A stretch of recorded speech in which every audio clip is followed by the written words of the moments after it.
আসসালামু আলাইকুম, আপনারা শুনছেন সংবাদ শিরোনাম। সিলেটে জনসভার মধ্য দিয়ে ধানের শীষের প্রচার শুরু করলেন তারেক রহমান। প্রতিটি মানুষকে স্বাবলম্বী করার প্রত্যাশা, পোস্টাল ব্যালট ডাকাতি করে ষড়যন্ত্রেরও। মিরপুরে সমাবেশ থেকে শুরু হলো 10 দলীয় জোটের আনুষ্ঠানিক প্রচার। ফ্যাসিবাদের ছায়াও দেখতে চায় না মানুষ, বললেন জামায়াতের আমির। সারা দেশে বিভিন্ন দল ও স্বতন্ত্র প্রার্থীরা ছুটছেন ভোটারদের দ্বারে দ্বারে। লক্ষ্মীপুরে বিএনপি জামায়াতের মধ্যে উত্তেজনা, ভোটের আগের দিনও ছুটি ঘোষণা। যোগসাজশে ঋণ খেলাপিদের নির্বাচন করার সুযোগ দিয়েছে ইসি, অভিমত টিআই। হলফনামার তথ্যে প্রায় অর্ধেক প্রার্থী কোটিপতি। এতক্ষণ শুনছিলেন সংবাদ শিরোনাম, এখন শুনবেন বিস্তারিত। শুরুর দিনেই জমে উঠেছে ভোটের প্রচারণা। পূর্ণভূমি সিলেট থেকে ধানের শীষে ভোট চাওয়ার মিশন শুরু করেছেন বিএনপি চেয়ারম্যান তারেক রহমান। আর ঢাকায় এনসিপি সহ শরিক নেতাদের নিয়ে নির্বাচনী সমাবেশ করেছেন জামায়াতের আমির ডাক্তার শফিকুর রহমান। বসে নেই অন্যান্য দল ও স্বতন্ত্র প্রার্থীরাও। রাজধানী থেকে শুরু করে জেলা, মফস্বল, শহর সবখানেই এখন ভোটের উত্তাপ। সিলেটের আলিয়া মাদ্রাসা মাঠে বিশাল নির্বাচনী সমাবেশ করেছেন বিএনপি চেয়ারম্যান তারেক রহমান। ধানের শীষের প্রার্থীদের জয়ী করার আহ্বান জানিয়েছেন তিনি। বলেছেন, আগামীতে সরকার গঠন করলে প্রতিটি মানুষকেই স্বাবলম্বী করবে বিএনপি। অভিযোগ করেন, বিগত দিনের ভোট ডাকাতির মতো পোস্টাল ব্যালট ডাকাতির ষড়যন্ত্র করছে একটি মহল। তারা বিভিন্ন টিকিট দেওয়ার নামে নির্বাচনের আগেই মানুষকে ঠকাচ্ছে। সুরমাপাড়ের সিলেট, দুটি পাতা একটি কুড়ির সিলেট, 360 আউলিয়ার পুণ্যভূমি সিলেট। পুরো শহর প্রকম্পিত তারেক রহমান আর ধানের শীষ স্লোগানে।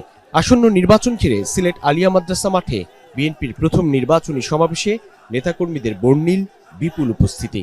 মাঠ ছাড়িয়ে আশপাশের সড়ক ও এলাকায় জড়ো হন সাধারণ মানুষও। পরম্পরা ধরে রেখে সিলেট থেকেই নির্বাচনী প্রচার শুরু করলেন বিএনপি চেয়ারম্যান তারেক রহমান। প্রায় 4 দশকের সক্রিয় রাজনীতিতে দলের পূর্ণ নেতৃত্ব নিয়ে প্রায় 21 বছর পর সিলেটের মাটি থেকে ত্রয়োদশ সংসদীয় নির্বাচনে বিএনপিকে জয়ী করার চ্যালেঞ্জ গ্রহণ করলেন তিনি। তাকে এক নজর দেখতে, মুখোমুখি বক্তব্য শুনতে ভোর থেকেই সিলেটের 6টি ও সুনামগঞ্জের 5টি সংসদীয় আসন থেকে নেতাকর্মীরা জড়ো হন ঐতিহাসিক এই মাঠে। সমাবেশে বিএনপি মহাসচিব বলেন, বাংলাদেশি জাতীয়তাবাদের পতাকা এখন তারেক রহমানের হাতে, যার বিরুদ্ধে কুৎসা রটনা সহ নানাভাবে জনগণকে বিভ্রান্ত করছে একটি দল। জামায়াতের নেতৃত্বে 10 দলীয় নির্বাচনী ঐক্য আনুষ্ঠানিক প্রচার শুরু করেছে রাজধানীর মিরপুরে সমাবেশের মধ্য দিয়ে। জামায়াত আমির ডাক্তার শফিকুর রহমানের নির্বাচনী এলাকায় আয়োজিত সমাবেশে যোগ দেন এনসিপি সহ শরিক দলের নেতারা। ডাক্তার শফিকুর বলেন, দেশে নতুন পোশাকে ফ্যাসিবাদের উত্থান হতে দেয়া হবে না, আবার ফ্যাসিবাদের উত্থান হলে পরিণতি হবে 5 আগস্টের মতো। রাষ্ট্রকাঠামো পরিবর্তনের লক্ষ্যে গণভোটে হ্যাঁ এবং সংসদে 10 দলীয় জোট প্রার্থীকে ভোট দেওয়ার আহ্বান জানান বক্তারা। ডাক্তার শফিকুর রহমানের নির্বাচনী এলাকা ঢাকা 15 আসনে নির্বাচনী সমাবেশের মাধ্যমে আনুষ্ঠানিক প্রচারণা শুরু করল দলটি। মিরপুর 10 নম্বরের আদর্শ উচ্চ বিদ্যালয়ে দুপুর থেকেই খণ্ড খণ্ড মিছিল নিয়ে উপস্থিত হতে শুরু করেন এ আসনের বাসিন্দারা। নির্ধারিত সময়ের আগেই কানায় কানায় ভরে ওঠে ময়দান।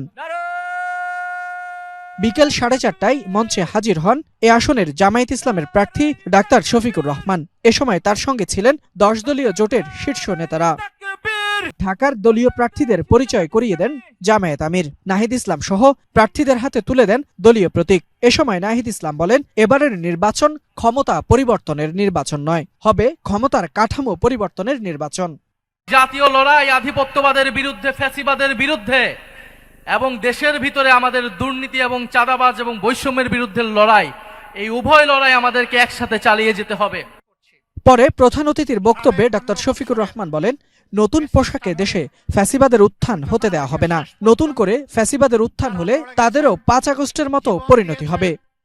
বাংলাদেশ আমাদের সকলের জন্মভূমি, আর এই দেশে আমরা ফ্যাসিবাদের ছায়াও দেখতে চাই। ফ্যাসিবাদ এখন যদি নতুন কোনো জামা পরে আমাদের সামনে আসে, 5 আগস্ট যে পরিণতি হয়েছিল, সেই নতুন জামা পরা ফ্যাসিবাদের একই পরিণতি হবে।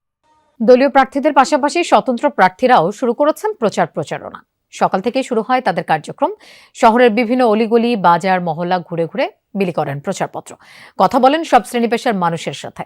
নিজের পরিচয় আর নির্বাচনের প্রতীকের সাথে পরিচয় করিয়ে দেন প্রার্থীরা। রাজধানীর গোরান এলাকায় দুপুরে বেশ জোরালো প্রচারণা চালাতে দেখা যায় ঢাকা 9 আসনের স্বতন্ত্র প্রার্থী ডাক্তার তাসনিম জারাকে।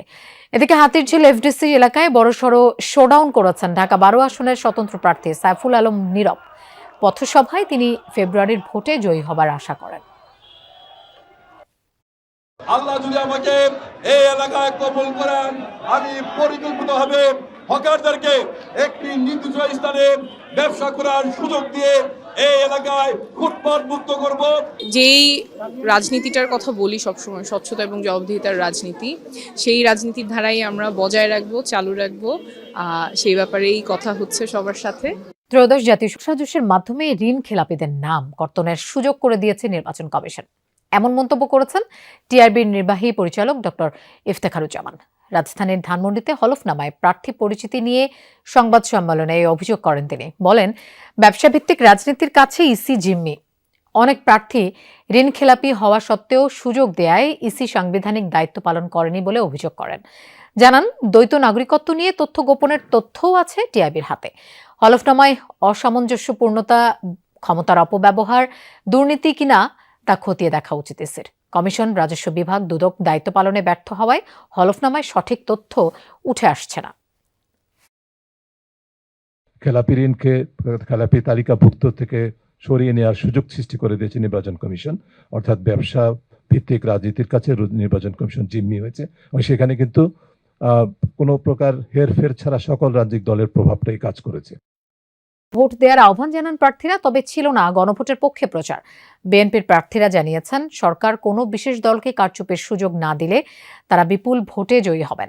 সন্ত্রাস, চাঁদাবাজি দমন আর দেশ রক্ষার প্রতিশ্রুতিও দেন তারা। বছরের পর বছর অপেক্ষা, অবশেষে মুক্ত পরিবেশে ভোটের মাঠে বিএনপির প্রার্থীরা। তাই ধানের শীষের নেতাকর্মী ও সমর্থকদের মাঝেও বাড়তি উচ্ছ্বাস। রাজধানী মিরপুরে গণসংযোগ করেছেন জাতীয় ফুটবল দলের সাবেক অধিনায়ক ও ঢাকা 16 আসনের ধানের শীষের প্রার্থী আমিনুল হক। তার সাথে যোগ দেন বাফুফে চেয়ারম্যান তাবিত আওয়াল ও সাবেক ফুটবলাররাও। অলিগলি, বাসাবাড়িতে গিয়ে ধানের শীষের জন্য ভোট চান তারা। আমিনুল হক প্রতিশ্রুতি দেন নির্বাচিত হলে সন্ত্রাস, চাঁদাবাজ ও কিশোরগঞ্জ মুক্ত এলাকা গড়ার। ধানের শীষে ভোট দিবে এই কারণেই যে ধানের শীষ সবসময় বাংলাদেশের মানুষের পক্ষে কথা বলেছে। চাঁদাবাজি, সন্ত্রাস, মাদকের বিরুদ্ধে জিরো টলারেন্স নীতি গ্রহণ করা রয়েছে। বাবা মায়ের কবর জিয়ারতের পর আনুষ্ঠানিকভাবে প্রচার শুরু করেন বিএনপির প্রবীণ নেতা মির্জা আব্বাস। ঢাকা ৮ আসনের বিভিন্ন এলাকায় গণসংযোগ করেন তিনি। তারা বিশেষ কিছু প্রার্থীকে, বিশেষ দলের প্রার্থীদেরকে জয়লাভ করানোর জন্য চেষ্টা করবে। সেখানে আমরা ক্ষতিগ্রস্ত হই কিনা আমি জানি না, কিন্তু তারা চেষ্টা করবে। তারপরও আমাদের কর্মীদের যে একটা মনোবল, তাতে আমি মনে করি সম্মানস্ত রকম চক্রান্তকে আমরা মোকাবেলা করে আমরা বিজয় ছিনিয়ে আনবো ইনশাল্লাহ। বাড্ডায় জনসংযোগ করেন ঢাকা 11 আসনের বিএনপি প্রার্থী এম এ কাইয়ুম। উদ্বোধন করেন নির্বাচনী অফিস।